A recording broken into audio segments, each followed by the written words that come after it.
tepat tanggal 17 Agustus, di hari Jumat itu, tahun 1945, jam 10 pagi, di Jalan Pegangsaan Timur, jangan lupakan, nomor 56. Nomor itu penting karena menunjukkan satu tempat tertentu. Kalau cuma jalannya saja, berarti, maaf ya, proklamasi berlangsung di jalan. Ini ada nomornya, nomor itu menunjukkan kedudukan, tempat. Ini jalan. Jalan apa namanya, Pak?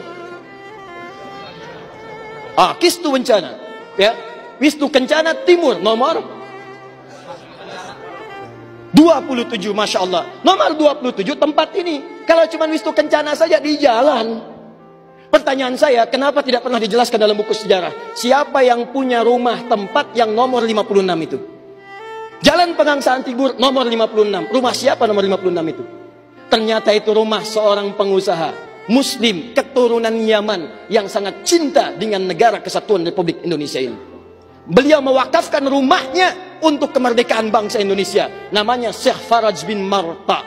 Mewakafkan rumahnya untuk proklamasi kemerdekaan Republik Indonesia. Insinyur Soekarno datang ke situ dalam keadaan masih lemas. Ada kemudian penyakit dalam tubuhnya, maka diberikan oleh beliau madu Yaman di malam harinya. Siang-siangnya sudah fresh, dalam keadaan yang baik, maka digelorakanlah kemudian di sampingnya ada Bung Hatta. Proklamasi sampai dengan ujungnya. Teman-teman, proklamasi 17 Agustus tahun 1945 itu memiliki saham yang kuat dari pertemuan-pertemuan dan perjuangan para ulama.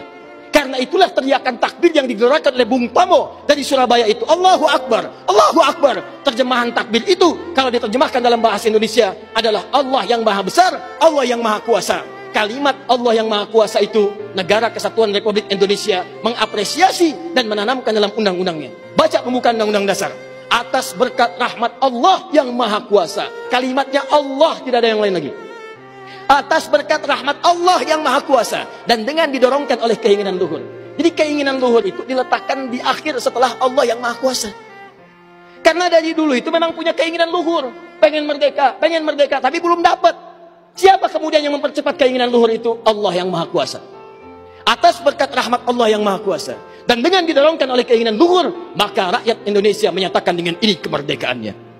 Dari situ kemudian jadikan sebagai sila dari 5 dasar sila ketuhanan itu. Ketuhanan yang Maha Esa, sila yang pertama. Siapa ketuhanan yang Maha Esa itu? Dalam pengertian kita, Esa artinya ahad. Qul huwallahu ahad.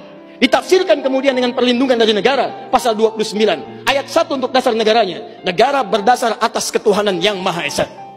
Karena itu kalau di bumi Indonesia ini ada orang-orang yang anti Tuhan, ada orang-orang yang menolak ketuhanan, sesungguhnya dia sedang melanggar undang-undang. Dan pasal 29 ayat 2-nya, negara menjamin kita untuk menerapkan nilai-nilai ketuhanan dalam bentuk ibadah.